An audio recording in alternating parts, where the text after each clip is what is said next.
Now I'm going to bring in one of my good friends and someone who knows a lot about football because he played it at a very high level. My friend Terrance Ganaway, former Baylor running back, co-host of the Please Bear With Me podcast with Scotty Swingler. Terrance, what's going on, dude? Nothing much, Scotty. How are you, sir? Man, I'm doing okay. Thanks so much for calling us. You're on the road. You're working today, but we appreciate your time. Hey, man, real quick reaction. Bill Belichick's a Hall of Fame football coach. He comes down to the college level, and now he's got a girlfriend getting banned from the facility at UNC. If you're a player in that locker room, how do you feel about any of this? I think I admire Bill Belichick and what he was able to build with the Patriots. And, he has a storied legacy. So I think they would probably think of that before some of these distractions. As I talk about distractions, I know Bill Belichick was always do your job, leave all the nonsense out of the locker room. Like, we got games to win here. Right. And since he's been the head coach of the Patriots, it seems like he's been the exact opposite. I know he does a show, so we get to see him. And he comes on to different shows on some of these sports broadcasting networks. And so we get to see him in a different light than to be the stoic coach that's trying to get his team pumped for, back-to-back Super Bowls as he's done throughout his career. I think it's saying something from UNC standpoint to make this declaration and say, hey, we don't want her around. We hired you to coach football. You can do whatever you want to do as long as it's, not detrimental to the program, outside of the program. But we need you to coach football. And I don't think that last interview that, Bill Belichick had and his girlfriend kind of interjected, I don't think it did him any favors. And, he's realizing that. I also would like to say that Bill Belichick is probably smarter than a lot of us. So he probably is. He probably led that and said, hey, can we just get her out of here? You know how it is. Yeah, get our friends. Well, listen, that's what Zach and Pete and I were actually talking about in the last segment is Bill Belichick at minimum was totally okay with the administration making this decision, if not part of it, 100%. right? So we agree. Yeah. We agree on that. Hey, let's talk Baylor football, man. And you and I do the show. Please bear with me. We had a few episodes this spring. We'll be back this August to cover the whole football season. Something you and I have kind of gone back and forth on a few times is I'm really excited to see Sawyer Robertson develop and what kind of leap he can take in year two as the bona fide starter. But you've talked a lot in response to that about how perhaps actually the most important piece of last year's success was not Sawyer, but it was Jake Spavital and Jake Spavital's offensive scheme. I think it's no question that the offense we saw on the field last year was easily the closest we've had to like that Bryles era, open it up and spread it out. It wasn't the same, but it was much more reminiscent than anything else we've had in the past decade. Can you just tell Baylor fans what you like about what Spav does on offense and what concepts kind of make that work for him? Yeah, Spavital, and I've said this several times, I think Sawyer Robertson needed Spavital more than Spavital needed Sawyer. But I do think they complement each other extremely well. When you think about some of the tutelage that Spavital's had, he's been with great coaches like Gus Malzahn, Mike Norvell, been in the same locker room, obviously with Dana Holgorsen and Cliff Kingsbury when he was at Houston under Coach Sumlin. Case Keenum, just think of Geno Smith, Cam Newton, Nick Marshall. These are the type of coaches and players that he's been around. So when you get a guy like Sawyer Robertson finally healthy, where he isn't any of all those at once, but he's a dang good thrower and he's mobile and he has the cerebral instinct to him because he's played and been in college for so long and seen so many systems.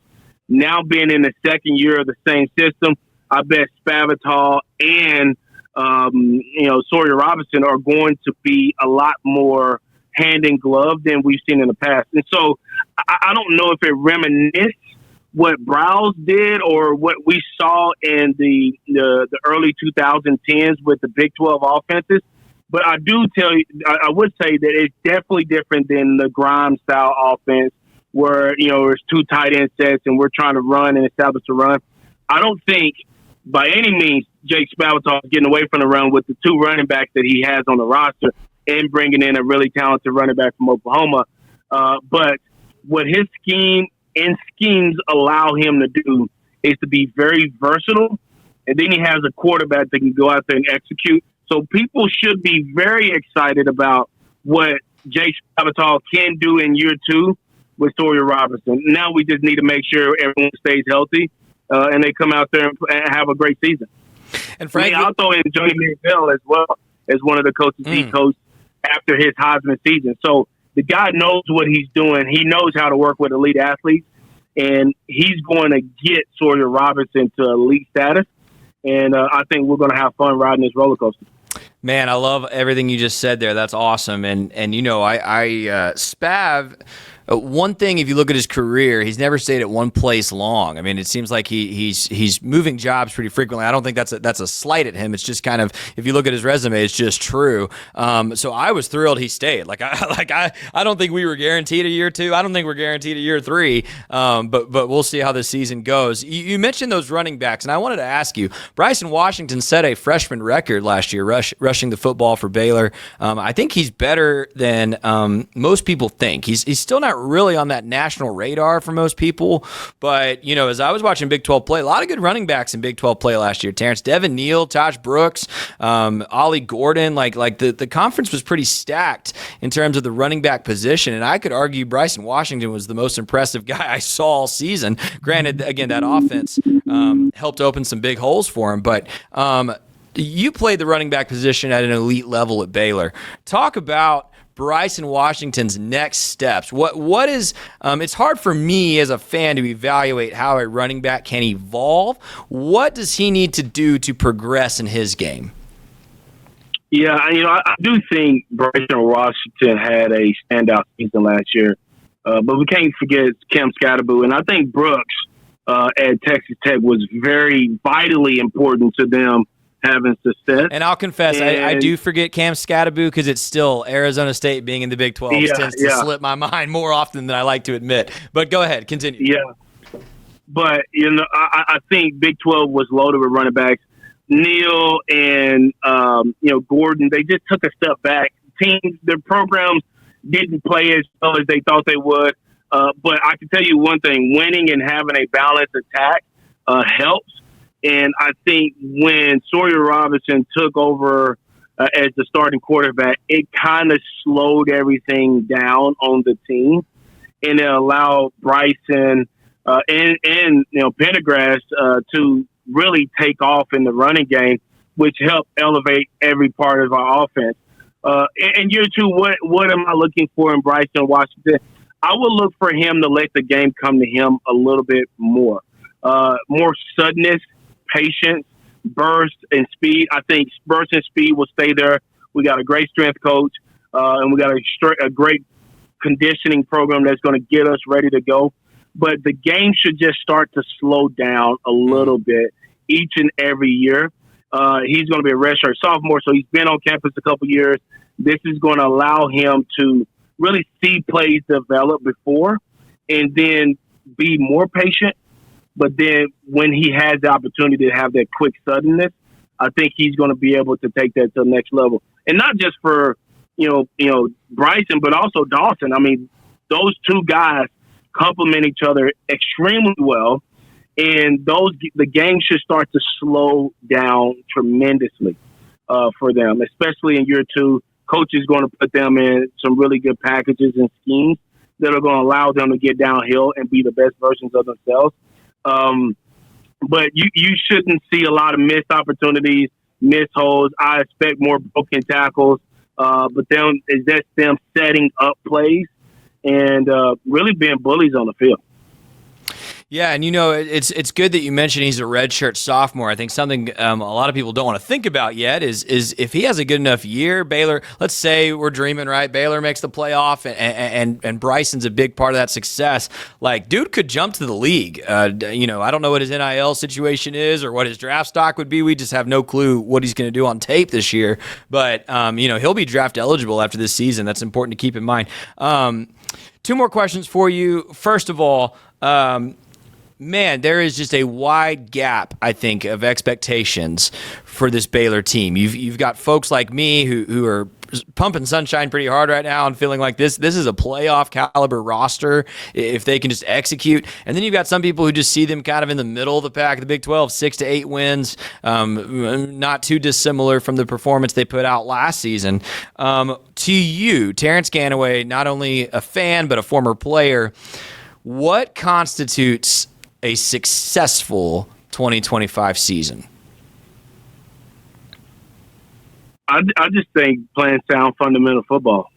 We had a little discussion during our podcast this spring talking about what comes first, winning, or we place it above all else. And honestly, and I'm pretty sure Dave Aranda is looking at this the same way. Is let's play good sound football. Let's be disciplined, limit mistakes, limit penalties, limit big plays on defense.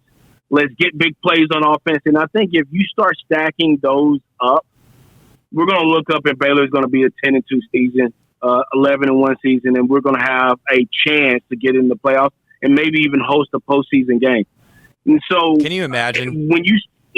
I can't imagine. And I told you about going to bowl games. Now, if it's on campus, I think I would jump down to Waco. But after driving 17 hours, 18 hours to Phoenix, and then watching that collapse in Cotton Bowl against Michigan State, I'm scarred. Why you have to bring that up, bro? That was over a decade ago, bro. I'm giving the fans something to look forward to, because if we host the game, that means we've played really good, sound football throughout the year. And I think that's what I guarantee that's what Dave Aranda is talking about. He's not talking about let's have 2,000 rushers, right? yard rushers. Let's not have 5. He's talking about make the plays when you have the opportunity and play elite football. And when you do that in the league like the Big 12, where people and teams can get over their skis, let's just play football. And I think it'll all iron out. But I think the expectation from the fans is that we're 9-3 and better. From a program standpoint and perspective, Dave Aranda is going to have his team locked in, ready to go. I mean, we upgraded in the safeties coach, secondary coach. We upgraded in the back end. We brought in speedy receivers that can be dynamic and make big plays. Defensive line gotten better, even after losing some really key players. Yep. Linebacker group got better. I mean, they are building. They have all the puzzle pieces. Right. To be a very successful team. Now, what do you have to focus on? Blocking and tackling. Playing the basic form of the game. We don't need to get elaborate and throw, sidearm and throw 80-yard bumps. We just need to dominate line of scrimmage, run to the ball, pursue and tackle, and I think everything else will take care of itself. And on that front, Terrance, just about the only area you didn't mention there is you returned 4 of your 5 starting offensive linemen, and that offensive line last season, I would say, grew the most out of any position group. Weeks 1, 2, 3 looked like they were just horrible, and by the end of the season, that really was one of your strengths. Last question. We talked about the 2025 season. Baylor's schedule sets up really nicely for a run, but you've got 3 really difficult tests right up front. You've got Auburn, SMU, and Arizona State within your first 4 weeks. That's 2 playoff teams and an SEC powerhouse. Week 1, a Friday night game at McLean Stadium against Auburn. How important is that first game? Yeah, I think it's the first test of really putting in all the work. We could talk about this stuff until the cows come home. The reality is, after the season, when the kids got back to campus in January, what were they working on? how were coaches ready to redefine the defensive, schemes? How were they, willing to redefine were players set up and how they were going to build a team around them? And I think if we don't start out fast, you could lose the locker room pretty quickly. I do think that this team, there's a lot of returning people that came back. I know we talked about that during the spring, but if this team starts off 3-1, it's totally different than starting off 1-3. I don't think we have the back end like we had last year when everybody's like, okay, we got our quarterback, we got our running back. All right, let's get behind them and let's go win some games. You start off 1-3 and everybody's looking around and like, man, I thought we were better than what we actually are. And when you think about a guy that's talented like Bryson Washington, okay, he has a really good year. He rushes for 1,500 yards.